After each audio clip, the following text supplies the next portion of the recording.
শিয়ালদহ থেকে ক্যানিং ট্রেনের তথ্য। শিয়ালদহ থেকে ক্যানিং ট্রেনের টিকিট ভাড়া ১০ টাকা, দূরত্ব ৪৫ কিলোমিটার। ট্রেনটি প্রায় ১ ঘন্টা ২০ মিনিট অতিক্রম করে যাত্রাপথে ট্রেনটি ১৭টি স্টেশনে দাঁড়ায়।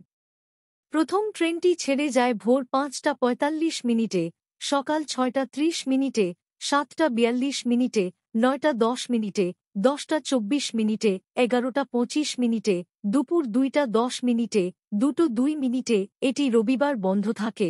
২টো ৪৮ মিনিটে, বিকাল ৩টা ৪ মিনিটে, ৪টে ৩৫ মিনিটে, ৫টা ৮ মিনিটে, ৫টা ৫৩ মিনিটে, সন্ধ্যা ৬টা ২০ মিনিটে, ৬টা ৩৮ মিনিটে, ৭টা ৩০ মিনিটে, রাত ৮টা ১১ মিনিটে, ৯টা ৩৭ মিনিটে, ১০টা ৩৬ মিনিটে, ১১টা ১৯ মিনিটে। এটি শেষ ট্রেন।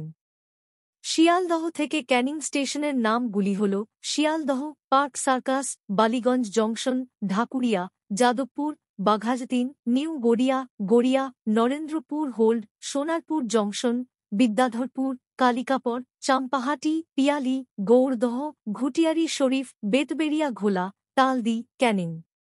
ট্রেনের সঠিক সময়সূচি ও তথ্য জানার জন্য আমাদের চ্যানেলটি সাবস্ক্রাইব করতে পারেন।